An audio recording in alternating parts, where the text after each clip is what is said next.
திருடர்களை தண்டிப்பதற்கு காவல்துறை தேவையில்லை, நாங்களே அந்த தண்டனையை கொடுப்போம் அப்படி என்று சொல்லி நபர் ஒருவரை தலைகீழாக கட்டி வைத்து தாக்கி அந்த ஒரு காணொளியை சமூக வலைதளங்கள்ல பதிவேற்றின ஒரு சம்பவம் நடந்தது. இதன் பின்னணியில போலீசார் விசாரணைகளை மேற்கொண்டதன் அடிப்படையில ஒரு திடுக்கிற விஷயம் தெரிய வந்திருக்குதாம். இதை பற்றி இன்றைக்கு நாங்கள் இந்த காணொளியில விரிவாக பேச போறோம். அடுத்தது, இந்த நாளுக்கு நாள் தங்க விலை என்றது மாறிக்கொண்டே வருது. கடந்த கிழமையில கூட இந்த தங்கத்தினுடைய விலை வரலாறு காணாத அளவுக்கு 4 லட்சம் ரூபாய் இருந்தது. இப்போ தங்க விலையில மாற்றம் ஏற்பட்டிருக்கு, தங்கம் குறைஞ்சிருக்குது. அதோட தங்க விலை குறையோடு வாழைப்பழத்தில் எழுதி கடவுளுக்கு படைச்ச சம்பவங்கள் கூட நடந்திருக்குது. இதை இன்னைக்கு நாங்கள் இந்த காணொளியில விரிவாக பேச போறோம். அடுத்தது, இந்த கையடகு தொலைபேசியால் ஒரு 15 வயது சிறுமியினுடைய வாழ்க்கை இன்றைக்கு கேள்விக்குறியாக இருக்குது.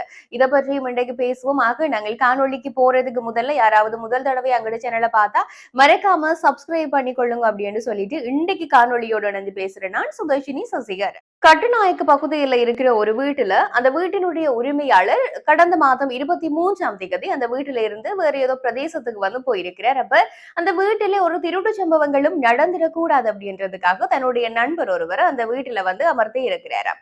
இப்படி இருக்கைக்குள்ள 23ஆம் தேதி போயிருந்த அந்த நபர் திரும்பவும் 26ஆம் தேதி அந்த வீட்டுக்கு வந்திருக்கிறார். அதுக்கு பிறகு இந்த ஒரு நபரோட சேர்த்து இன்னும் ஒரு 3 பேர் சேர்ந்து அந்த வீட்டிலேயே இந்த மதுபாவனை அப்படி என்று சொல்லி பாவிச்சிருக்கிறோம். அப்படி பாவித்திருந்த நேரத்துல இவர் சொல்லி இருக்கிறார், யார் ஒருவர் நீங்கள் தலைகீழாக தொங்கிக் கொண்டு நிற்கிறீங்களோ அவர்களுக்கு நான் ஒரு குறிப்பிட்ட தொகை தரப்போறேன் என்று சொல்ல அங்கே இருந்து ஒரு நபர் ஒருவர் என்ன செய்யறார், நான் தலைகீழாக நிற்பேன் அப்படி என்று சொல்ல இந்த நபரும் தலைகீழாக நின்றிருக்கிறார். ஒரு 3 நிமிடங்கள் வரைக்கும் அப்படிக்கு தலைகீழாக நின்றிருக்கிறார். அப்ப இவர் என்ன செய்யணும், மிச்சாக்கள் எல்லாரும் இவரை கூட்டி கொண்டு போய் வெளியில இருக்கிற ஒரு மரத்துல கட்டி இருக்கணும். அதோட இவர் ஒரு காணொலியோடையும் பதிவு செய்திருக்கிறார். அப்படி அந்த காணொலியை பதிவு செய்யல இவர் ஒரு குரல் பதிவு சொல்றாரு. என்னன்னு சொன்னால், ஆடைகள்ல திருடினவர்களுக்கு இந்த தண்டனை தான் சரியான ஒரு தண்டனை, இப்படி தண்டனை தான் கொடுக்கணும், இதுக்கு தண்டனை கொடுக்கிறதுக்கு காவல்துறை தேவையில்லை அப்படின்னு சொல்லி இந்த காணொலியை எடுத்து இந்த காணொலியை தன்னுடைய சமூக வலைதள கணக்குல பதிவேற்றம் செய்யறார்.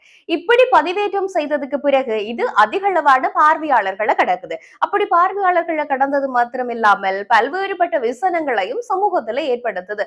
அப்படி என்று சொன்னால் எங்களுடைய நாட்டுல பாதுகாப்பு என்றது உண்மையில கேள்விக்குறிதான. அப்படியே ஒரு திருட்டு சம்பவத்துல ஈடுபட்டாலும் கூட அதுக்கு உரிய விதமான நடவடிக்கைகள் எடுக்கப்பட வேண்டும். இப்படி ஒரு நபரை மனிதாபிமானம் இல்லாம தலைகீழாக கட்டி தொங்க விடுறதுன்றது ஒரு நியாயமற்ற ஒரு பொருத்தமற்ற செயல் அப்படின்னு சொல்லி பல்வேறுபட்ட விமர்சனங்களும் வந்திருந்தது.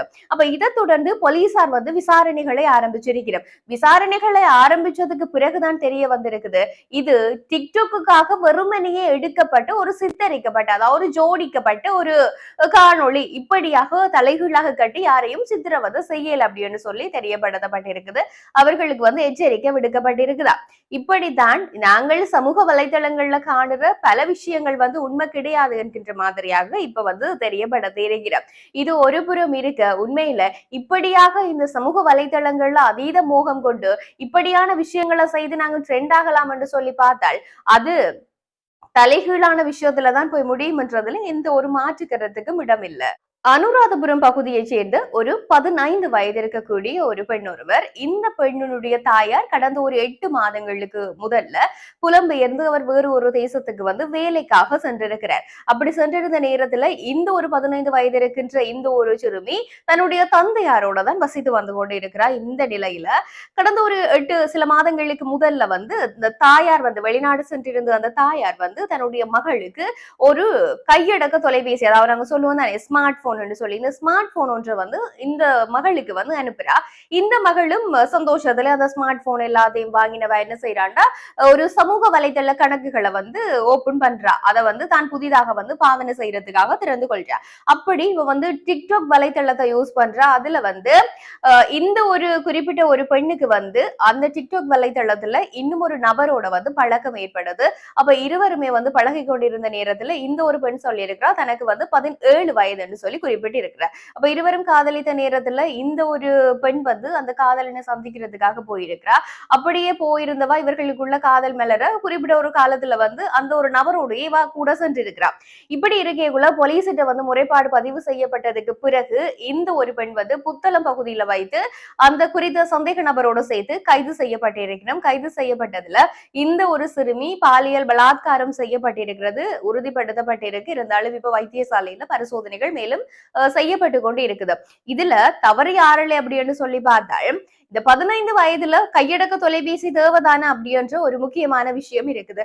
அதோட தாயார் கூட இல்ல தந்தையாரோட இருக்கின்றார் அப்படின்னு சொல்லிக்குள்ள அந்த தந்தையாருக்கு தன்னுடைய மகளை கண்காணிக்க வேண்டிய முக்கியமான பொறுப்பு இருக்கு. அப்ப தந்தையார் வந்து அந்த பொறுப்புல இருந்து விலகி இருக்கிறாரா அப்படின்னு சொல்லியும் உண்மையில எண்ண தோணுது. இது பல்வேறுபட்ட சர்ச்சைகளையும் ஏற்படுத்தி இருக்குது. இப்படி நாளுக்கு நாள் ஏதாவது ஒரு சம்பவம் இந்த நாட்டின் மூளையிலே நடந்து கொண்டேதான் இருக்கு. ஆக இந்த சிறு பிள்ளைகளுக்கு கையடக்க தொலைபேசி கொடுக்கிறதுன்றதை வந்து முதல்ல நிறுத்த வேணும். அப்படி என்று சொல்லி சொன்னால்தான் இப்படியான தவறுகள் குறையும் என்றதுல எந்த ஒரு சந்தேகம் கிடையாது. நாளுக்கு நாள் தங்கத்தின் விலை வந்து ஜெட் வேகத்துல உயர்ந்து கொண்டு போயிருந்தது. கடந்த கிழமை கூட பார்த்தோம் என்று சொல்லி சொன்னால் வரலாறு காணாத அளவுக்கு தங்கத்தின் விலை அதிக அளவான உச்சத்தை தொட்டிருந்தது. அதாவது 4 லட்சம் வரைக்கும் இந்த 24 கேரட் பவுன் வந்து உயர்ந்திருந்தது. அப்ப இப்ப நாடுகளை வச்சுக்கொண்டு அதாவது நல்ல விசேஷ நாடுகளை வச்சுக்கொண்டு நாங்கள் எப்படி நகை செய்வோம் என்று சொல்லி ஏராளமான ஆக்கள் திண்டாடி கொண்டிருக்கிறதையும் நாங்கள் காணக்கூடிய மாதிரி தான் இருக்குது. இப்ப இன்றைய நிலவரப்படி அதாவது இன்றைக்கு 2ஆம் திகதி இன்றைய நிலவரப்படி 34 கேரட் தங்கம் ஒன்றின் விலை வந்து 3,68,000 ரூபாவா வந்து பதிவாகி இருக்குது. இதே மாதிரியாக 22 கேரட் பவுன் ஒன்றின் விலை வந்து 3,37,000 ரூபாவா பதிவாகி இருக்கிறதையும் நாங்கள் காணக்கூடியதாக இருக்கு. ஆக கொஞ்சம் இந்த பவுனுண்ட விலை வந்து குறைஞ்சிருக்கிறத நாங்கள் பார்க்கிறோம். ஆனா முற்றுமுழுதா இனி எப்ப பவுன் நல்லா குறைஞ்சு வரும்ன்றது உண்மையில தெரியல. கடந்த வாரத்தோட ஒப்பிடைக்குள்ள இந்த வாரம் தங்க நகைகளினுடைய விலையில வந்து மாற்றம் இருக்கிறத காணக்கூடிய மாதிரி இருக்குது. இப்படி நாளுக்கு நாள் எல்லாருக்குமே சிக்கல் தான் தங்கத்திர விலை மாறிக்கொண்டு போறது.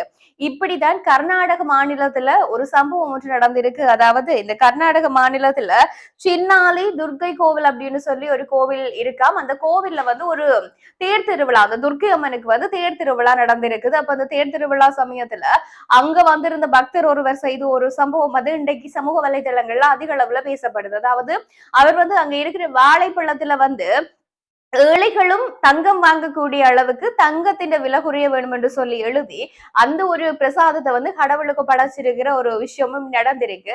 அதுக்கு பிறகு இப்ப வந்து தங்கத்தின் விலை கொஞ்சம் குறைஞ்சிருக்கு. அப்ப சில பேர் என்ன சொல்லினோம்னு சொன்னா அந்த பக்தரினுடைய வேண்டுதல துர்க்கி அம்மன் கேட்டிருக்கிறா, அதனால அந்த தங்கத்தினுடைய விலை வந்து குறைஞ்சிருக்கு என்கின்ற மாதிரியாக நெட்டிசன்கள் வந்து சொல்லுறதையும் காணக்கூடிய மாதிரி இருக்கு. இது எப்படியோ இன்றைக்கு நிலவரத்தை பொறுத்த வரைக்கும் தங்கத்தினுடைய விலையில சிறிதளவு மாற்றம் இருக்குது. ஆக இன்றைக்கு நாங்கள் இந்த காணொளியில நான் குறிப்பிட்ட விடயங்கள் தொடர்பாக பேசி இருக்கிறோம். இது பற்றி உங்களுடைய கருத்துக்களையும் பகிர்ந்து கொள்ளுங்க. இன்னும் ஒரு காணொளியில் நாங்கள் பேசிக்கொள்ளுவோம். நன்றி உறவுகளே.